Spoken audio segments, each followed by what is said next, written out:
I didn't think fuck. Fuck! You didn't expect me to come here super close up, did you? Damn, I'm messing up this intro like really crazily.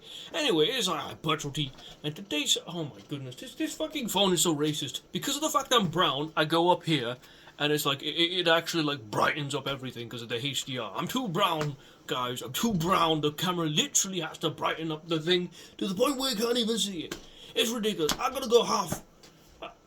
You just get to see half my face, apparently. Just to put the phone up to my, just to put the light up to my freaking. There we go. I have to freaking blind myself. That'll make for a good thumbnail, though. Hopefully. Oh, I don't want to expose myself to this much light right in my face, but it is what it is. So today's subject is shitty, poopy, caca workouts. Now, I have nothing against this person, which is why I won't, tag them for you to harass or whatever. But this is a sort of thing I see on social media quite often. Now, listen, let's get out of the way. He's way bigger than me, and I'm a twig compared to this guy. So why do I think that I can give good advice? I don't want to be like a Mikey's Rattel who thinks that Hanny Rambod wouldn't be able to give him any advice. 100%. I think this guy has a bunch of gems. And you know what? This could be okay, and excused because of the fact that he's talking more about general back exercises rather than a whole routine like last time. Problem is, I still think there's quite a few things wrong with this guy's selection if we're talking about bodybuilding, even if we're talking about it in a quote-unquote functional sense, right? So, today, I think, even though I'm a twig compared to this guy, I believe I personally have quite a few gems that can be considered. Let me see if I actually, if putting the camera back actually helps with the. What the fuck, brother? You can't even. Bro. Ha. Okay, we're just gonna have to do this. We're just gonna have to do this so that you can see the video properly. Okay, so his first exercise. It's the single arm kettlebell. I don't like kettlebells. I mean, I like kettlebells. Kettlebells are okay. By the way, I'm going to do that again. But, when I need to, I'm going to put it back so I don't blind myself. But yeah, kettlebells are okay, but there's literally nothing special about it. It is a handle with a weight underneath it. Now, it could be better if we were to say do a shoulder stability exercise. That way you actually have to balance the actual kettlebell from so in that case I think that's a good use of a kettlebell, also as a convenient handle to like thrust shit, right? Because some dumbbell handles are just way too scrunched up, right? But here you're doing a arm bent row. Hold on. If you can see it, arm bent row. Isn't that just every row ever? Oh, let me just get you closer. Yeah. Oh, fuck's sake. Yeah. Arm bent row. That is literally every row that has ever existed, ever. You're not doing a freaking lat prayer. You're doing a row. That's one of its main functions. In fact, it's such a phenomenon that people genuinely think you can build the biggest arms just off rows because of the fact that you have a bent arm. So, saying bent arm row is kind of redundant. As for the actual setup itself, it's okay, it's good for core, for sure. But if we're talking from a hashtag bodybuilding standpoint, I don't know if you can see there, hashtag bodybuilding may not be the best, because if you have any appreciable weight on this, if it gets past the point of like maybe half your body weight or like close to half your body weight and you've got no support, you're gonna just get it's pretty much an oblique exercise, which is cool. And I'm not one of these dickheads who are like, I usually have every exercise to be super hyper specific to every single fiber of the back that you want to target, every single little itsy bitsy thing on the iliac. I don't really care. I think it's great to have general exercises, and with lighter weight, I still think this is going to be okay. I just don't think it's going to be the best long term for strictly hashtag bodybuilding like what? It's just not gonna be the best. Not optimal, but I don't really care about optimal. I just care more about general usage. So single arm stuff is good too. But this is a banger. Pendlay rows are explosive banger. Explosive is awesome because you actually get to carry the momentum from the bottom end of the range of motion, where it's already easier, to the harder part. So you leverage yourself in a way where the strength curve is a little easier, and it's actually more fair throughout the whole thing, which is dope. Now there's no hashtag eccentric that is amazingly slow, but I don't think the eccentric's really the best thing in the entire universe. It's great for injury prevention, but I think that's usually only really good if you're gonna talk about, say, a preacher curl. If you're thwamming that thing down where there's like the most tension in the mid to lengthen range, then you're a dumbass. 100%. You're asking for a bicep tendon tear. But if you're out here doing it on an exercise where there's already so little tension, or not that much tension at the bottom compared to the top, I think that you won't be as likely to be injured. Now, I do still think you have to control, and this guy does definitely control. Blah, blah, blah. He's going fast, but he's also, decently strong. There's a plate each side. It's not amazing like freaking Eddie Hall, but it's still great strength in general, and it's a demo, so it's chill. And he is genuinely going to have a good connection with the muscle, even if he is going at it with a little more of an aggressive eccentric. What matters is you get that nice tension throughout the movement, including the eccentric, and some movements like the ones to the back, don't actually allow for it when you're going super strict. So a lot of people like to actually let a little bit of a jolt go on into the movement itself, so that actually stretches with the force that you're carrying throughout this part of the range of motion. Obviously you don't want to blow out your freaking shoulder socket, that would be stupid, but you get what I mean.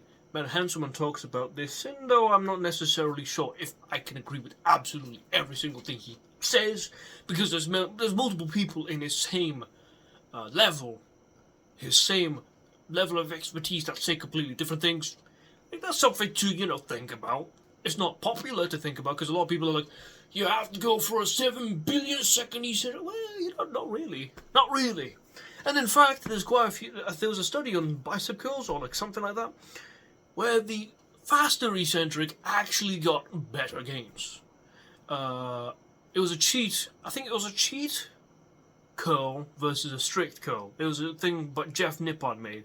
I'm not sure if it's preprint or something, but that's something to consider. Now, it's statistically not blah blah blah, but it was those one was like a 5.9, a difference between 5.9 with a strict, and 8% difference, and an 8% with a not so strict technique, a cheat technique. Hard to say here. This was in one of the measurements. In others, then it was maybe 1% difference, maybe 0.7% difference, whatever. Anyway, I've ranted too much. Double gorilla rows, they're okay. I don't really see the point of doing 1, 2, 1, 2. Why don't you do 1, 2, 1, 2? Again, you get the problem of it, probably being limited by the kettlebell weight. Which you can get some pretty heavy kettlebells, but in that case you just might as well use a dumbbell. I don't see much of a point with it. In fact, you might actually benefit from using more of a dumbbell, maybe dumbbells.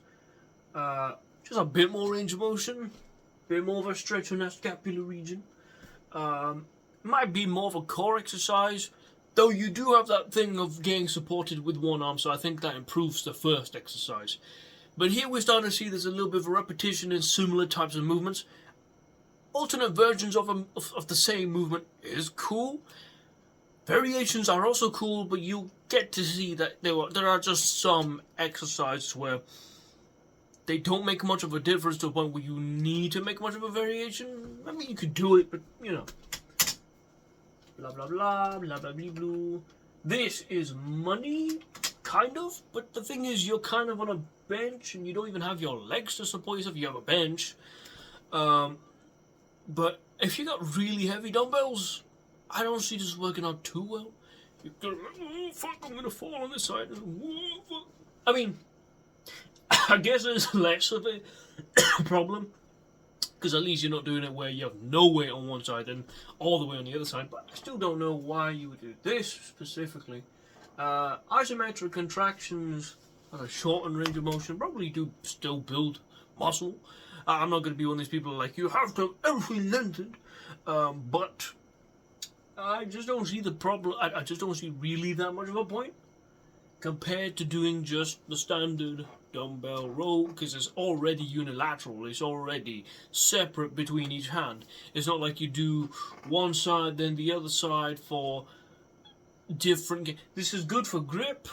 This is very good for grip because you definitely will extend the set, making it more so where even if you're approaching failure in the back, if you got lightweight and you're approaching failure in the back, you're probably more likely to approach failure in the forearms. Though I don't know necessarily that many people who have such great forearms where they such amazingly strong forearms that they can't get close to failure with normal back work, strapless. At a certain point, at least. Yeah. Bird dog rows. I mean, this is a core exercise because it's literally the bird dog, the McGill 3 sort of thing. Explosive. I mean, the problem here is your. Well, okay, hold on. Is this the 5th or 6th exercise and it's just a row? It's a ton of rows. I mean, rows are cool, don't get me wrong, but man, you gotta add some vertical pulls or something, diagonal pulls. Get some freaking just general reverse fly action up in there for holistic development. The way he's doing it is not necessarily like a row, it's more like a hammer curl. It's a lot of arms, which, hey, you know, I'm not opposed to that at all. There is definitely some scapular movement. But, you know, he's kind of it's like the arm angle is just a little bit off. Look at that, that's practically a curl. Which is dope. I think having a lot of your rows and a lot of your vertical pulls biased towards the arms could be a good thing. But, you know, we just want to be careful with the distribution of the tension. Blah, blah, blah, blah, blah. This is just malarkey, TBH. I mean, this is great if you're doing like a general fitness thing and you don't really care for muscle. You just want to burn some calories and get a little #toad. But for a strictly bodybuilding context, I mean, listen, mate, you already got 10 other rows in your program, and you have a space after the program to do your cardio. Why muddle the both of them? I mean, you're probably going to get amazing cardio from this. But that's assuming that you're going to get, like, I don't know, it's kind of hard to say. If you're trying to really burn yourself out cardio-wise, you'd have to use lighter weight. But if you use too light of weight, which can be pretty easy to do with this sort of exercise, you actually end up sacrificing a little bit in terms of the hypertrophy you can get in your upper back. Oh shit, I just realized I haven't been doing this sort of thing. Man, I'm so stupid. Sorry, I just don't want to do it. But you know what, fuck it. I'll remember to do it this time. But yeah, you sacrifice your gains on that, but then when you're out here trying to gain muscle and you're doing this sort of burpee thing, I mean, hold on, just look at this. Blah blah blah blue. You need quite a bit of like general core, like preparedness, some like general, like, you know, bracing and everything, and setup for a heavy row. If you're out here doing 6 to 8 reps of this sort of thing, you don't want to rush it. But then if you're not rushing it, then it's not cardio. And then if it's not cardio, what's the point of doing the burpee shit? Is my camera blurry?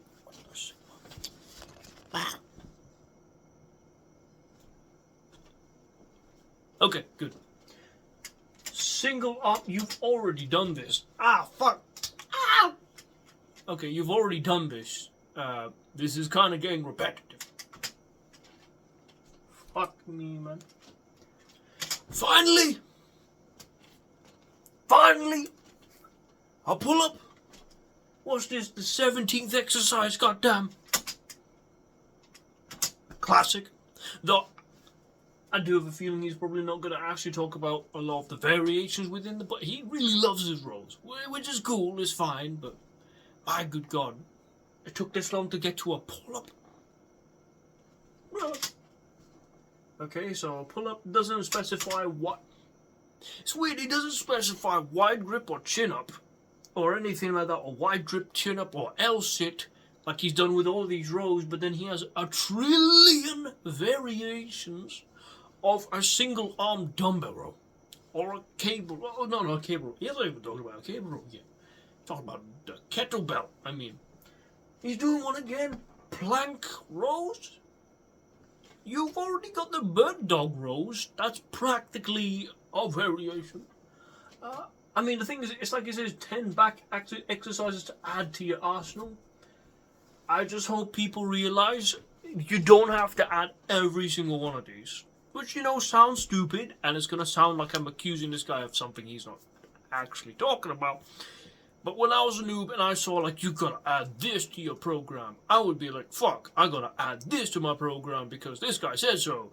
But then I ended up with, like, 7 back exercises, 4 sets each, and I just gained nothing in terms of actual muscle because I was overworking myself half to death. You got to realize you can actually get really good with very few variations. Or, you know, not very few, few variations. I think variation is important to avoid overuse injury.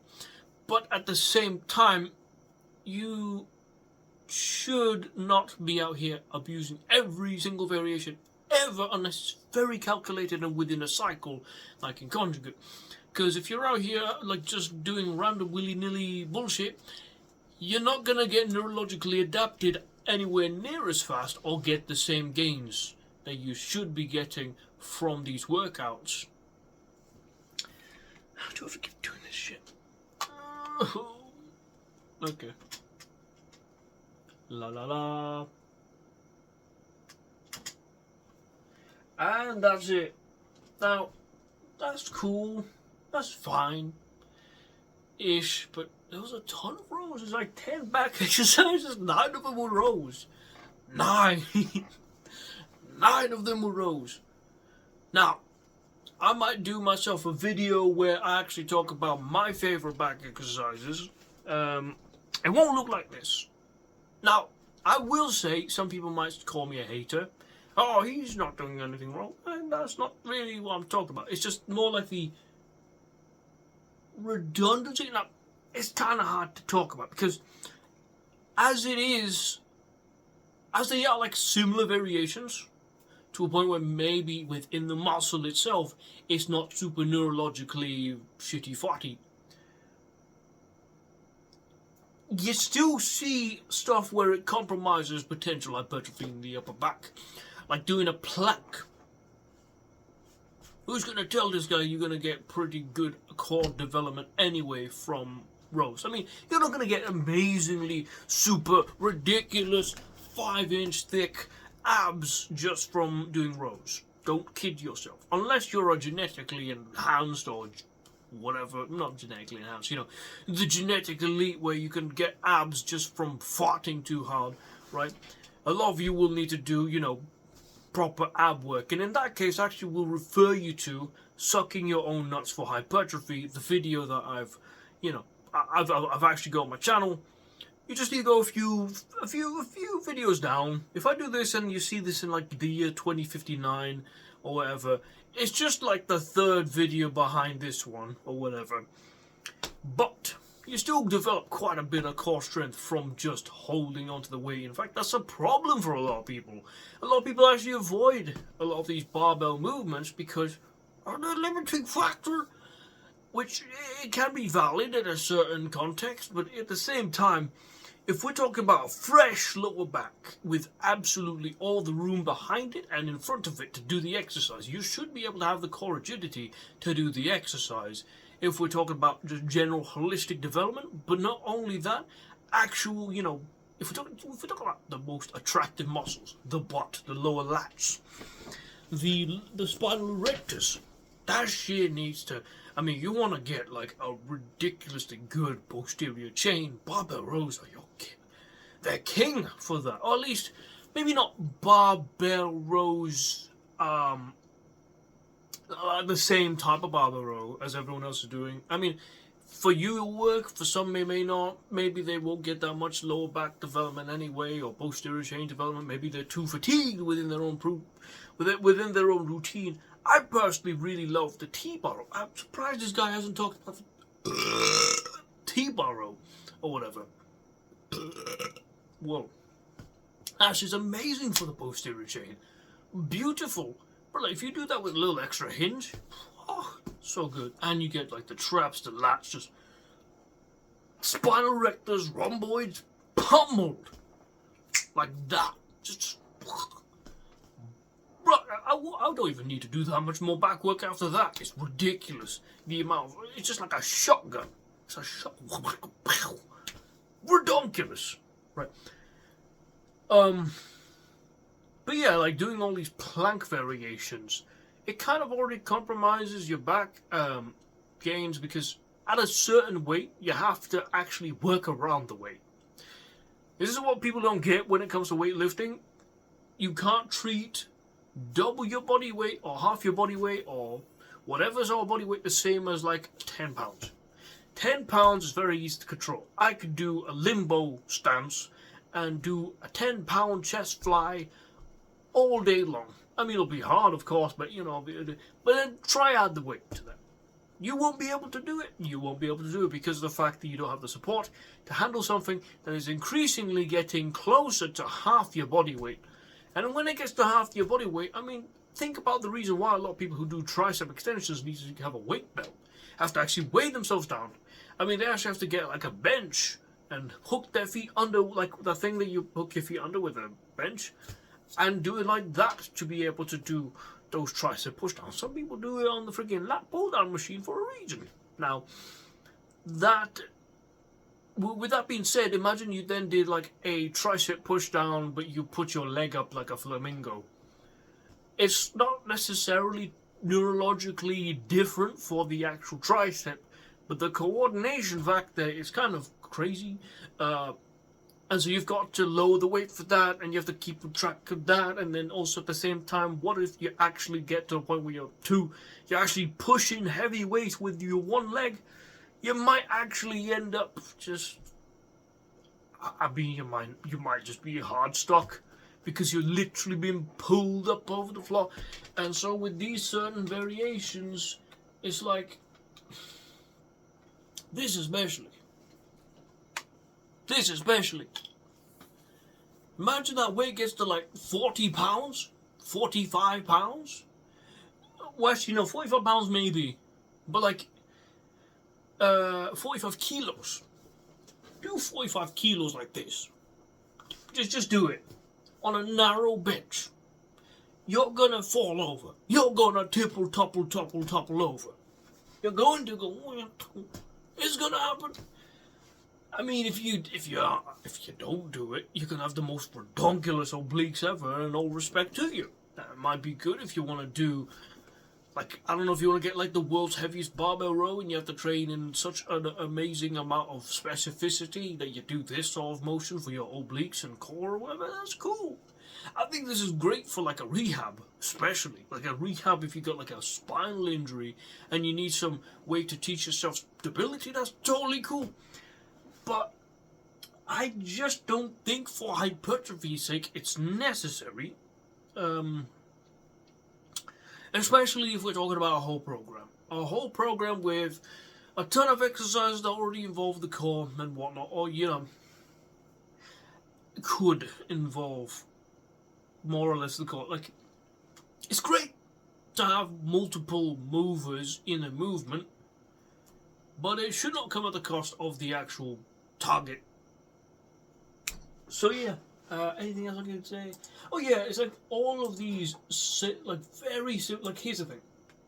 I would personally say for a list next time. So some actual feedback. If you're gonna do this and you're gonna present a lot of movements that are very similar to each other, you probably would be better off actually demonstrating different movements within categories of the same movement. So you could say, oh well, if you want to work a little extra core, you could try movements where you're not supported at all. You're doing the same movement with like 2 hands. And then you present yourself like the gorilla rows or the, you know, some other type of row like this.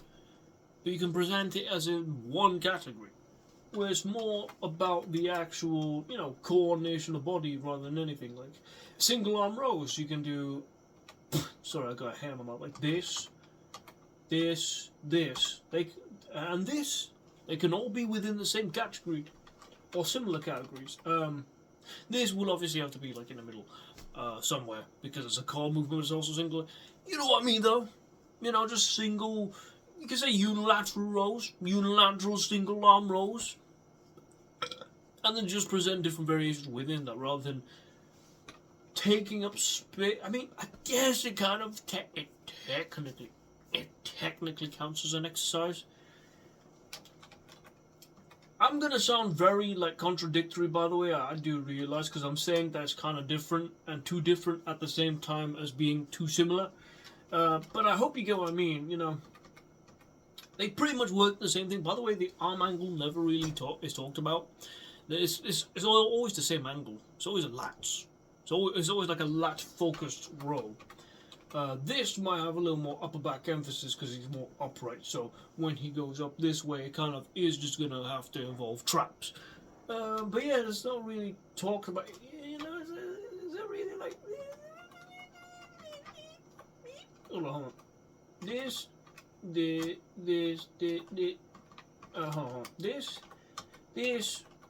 they're so similar. This and I don't know. I just think it's what the sigma. Anyway, that's it for me.